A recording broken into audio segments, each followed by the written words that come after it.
मी ना ऑनलाईन ही साडी घेतली होती. मला वाटते नवरात्रामध्ये घेतली होती साडी. तर साडी ही ड्रेस शिवण्यासाठीच घेतलेली होती.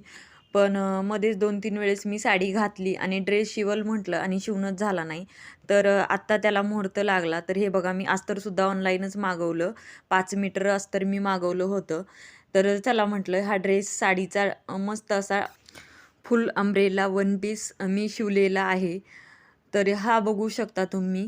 समोरील गळासुद्धा खूप सुंदर केलेला आहे. नवीन सध्या ट्रेंड चालू आहे अशा गळ्याचा. तर तो समोरचा गळा केलेला आहे. याचा घेरसुद्धा बघू शकता किती मोठा असा घेर आलेला आहे. आणि स्लीव्ज पूर्ण अशा फुगाबाई वरती शोल्डरवरती फुगा बनवलेला आहे आणि फुल स्लीव्ज आहे. तर खूप सुंदर असा ड्रेस रेडी झालेला आहे. तर याचे कटिंग आणि स्टिचिंगचा व्हिडिओ मी चॅनलवरती अपलोड केलेलाच आहे. तर तो जाऊन नक्की बघा आणि चॅनलला लाईक, शेअर, सबस्क्राईब करा. चलो बाय, टेक केअर.